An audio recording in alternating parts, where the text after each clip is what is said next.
নমস্কাৰ সকলোকে মোৰ চেনেললৈ স্বাগতম জনাইছোঁ। আজি লৈ আহিছোঁ টেঙামৰা পাতেৰে মাছৰ এটা ৰেচিপি। মই ইয়াৰ বাবে ঘৰৰে বাৰীত থকা কুমলীয়া টেঙামৰা পাত ছিঙি লৈছোঁ আৰু কেইখিলামান মান ধনিয়া পাতো ছিঙি লৈছোঁ।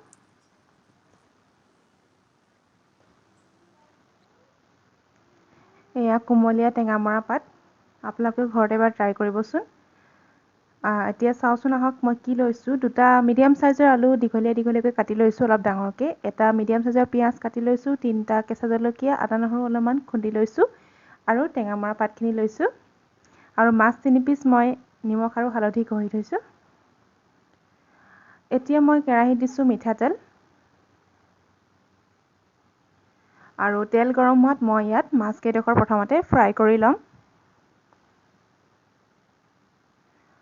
মাছকেইডোখৰ একেবাৰে ডিপ ফ্ৰাই নকৰিলেও হ'ব, যিহেতু আমি জোলত দিম, গতিকে অলপ ৰঙচুৱা হোৱালৈকে ভাজিলেই হ'ল।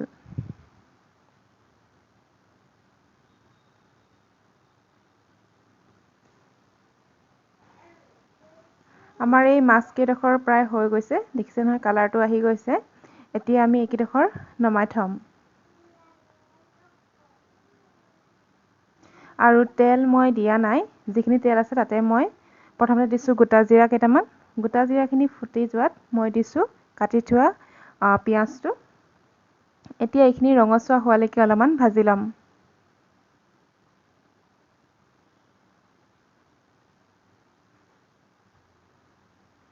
কোনো ধৰণৰ মছলা ব্যৱহাৰ নকৰাকৈ বনোৱা এটা সুন্দৰ ৰেচিপি, খাবলৈও বিৰাট ভাল।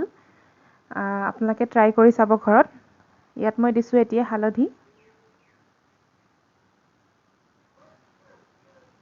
আৰু এতিয়া মই আলুখিনি ইয়াত দি দিছোঁ। আলুখিনি দি ভালদৰে মই লৰাই ল'ম। আলুখিনি অলপ সিজিবলৈ টাইম লাগিব, গতিকে প্ৰথমতে আমি আলুখিনি সিজাই ল'ম। আৰু দিছোঁ মই ইয়াত নিমখ জোখমতে। ভালদৰে লৰাই দিব, নহ'লে পিঁয়াজখিনি দেৰি যোৱাৰ চান্স থাকে। আৰু এনেদৰেই অলপমান দেৰি মই হেতা লৰাই থাকিম। এয়া চাওক, অলপ তলত লাগু লাগু বা পিঁয়াজখিনি ডেৰাৰ নিচিনা হ'ব। সেইটো কাৰণে মই এইটো সময়তে অলপমান ইয়াতে পানী দি দিম। অলপমান গৰম পানী দি দিছোঁ আৰু ঢাকন মাৰি মই এইখিনি সিজিবলৈ দিম।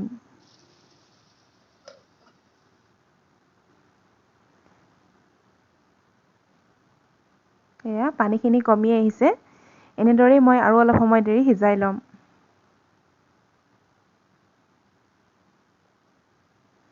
এয়া চাওক, পানীখিনি শুকাই গ'ল, তেল ওলাইছে আৰু অলপ তলত লাগি ধৰাৰ নিচিনা হৈছে।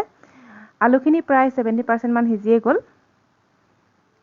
এতিয়া মই ইয়াতে আদা নহৰুখিনি খুন্দি থৈছিলোঁ যে, সেইখিনি ইয়াতে দি দিম আৰু ভালদৰে লৰাই দিব।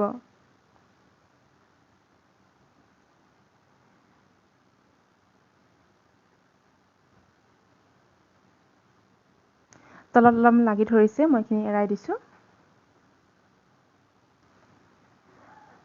আৰু মই এতিয়া ইয়াতে টেঙামৰা পাতখিনি দি দিছোঁ। মই অলপ ডাঙৰ ডাঙৰকৈ দিছোঁ, আপোনালোকে সৰু সৰুকৈ কাটিও দিব পাৰে। এইখিনি যিহেতু গলিয়ে যাব, গতিকে ডাঙৰ সৰু কোনো কথা নাই, যেনেকৈ দিব পাৰে।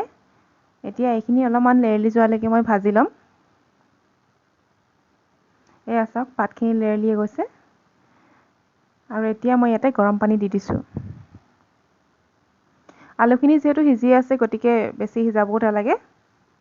এয়া এতিয়া উতলি আহিছে, মই অলপ দেৰি ঢাকন মাৰি সিজাই ল'ম। এয়া চাওক, ধুনীয়াকৈ উতলি আছে। এইটো সময়তে মই ইয়াত মাছকেইডোখৰ দি দিম।